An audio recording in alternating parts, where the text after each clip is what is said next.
Well, with the Android operating system dominating the smartphone market, which model do you choose? There's so many. Well, we've got a few different ones here to give you a few tips. 4 phones, all from different manufacturers, all with a different twist on Android. So you can see the first thing is the size. Obviously you have to decide what kind of size phone do you want to be sticking in your pocket.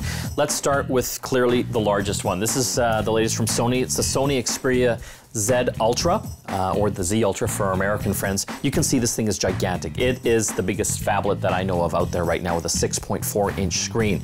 Great design features though from Sony. Very thin, beautiful case. You can see they've got the button on the side as well, the power button, so it makes it easy to turn on and off and find the power button. Yeah, that's a problem for a lot of people when they switch phones. They're not used to where the power button is. Another feature I like with this particular phone is that it's waterproof. A lot of people have had issues in the past with phones, smartphones, dropping them in toilets or lakes or what have you. This solves that.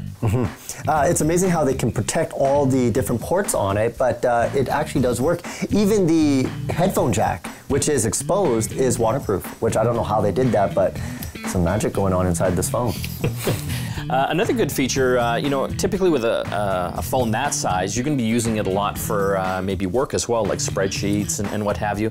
Not only can you use your finger on the touch screen, but you can also use regular pens and pencils as well, so you don't have to get a special smartphone or tablet stylus for it, so that can save you some money.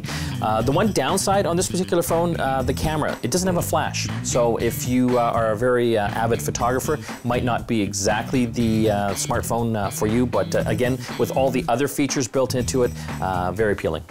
Now, speaking of phones with a different form factor, this here is the LG G Flex, and it is the first curved phone on the North American market. I don't know if this is going to appeal to everybody. What do you think? Would you buy a curved phone? It sounds kind of gimmicky to me. I don't know what the real reason is other than that they can make a curved phone. Well, it's supposed to be an immersive experience when you're watching like multimedia, like movies. And that's the way the TVs are going now as well, right? Exactly, and they were trying to bring that into the smartphone world.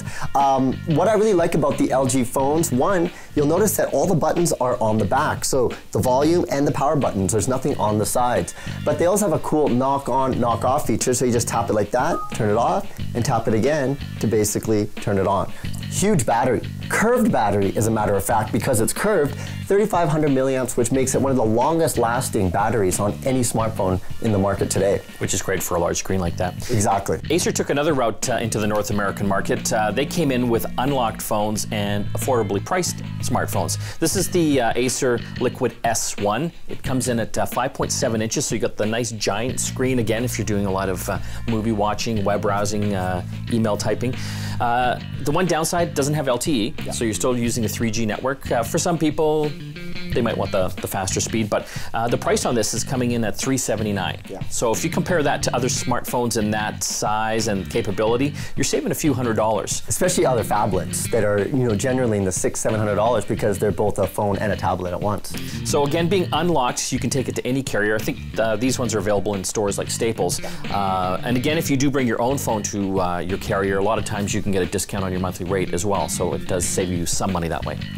Well, an interesting trend that we're seeing, Mike, is phones are starting to get bigger and bigger, 5 inches and plus, but at the same time, I'm looking for a phone that's getting smaller and smaller just because I want to keep some room in my pocket. For all your money? Oh, yeah, it's all my money and my keys. Love this phone right here. This is from Motorola. It's their Moto E, and it's part of the entire Moto family. They have 3 phones in this family, the Moto E, the Moto G, and my favorite, and the one that I use on a daily basis, the Moto X. Side by side, you can see they look very similar, except the Moto E is a budget-friendly version, so it's a little bit thicker.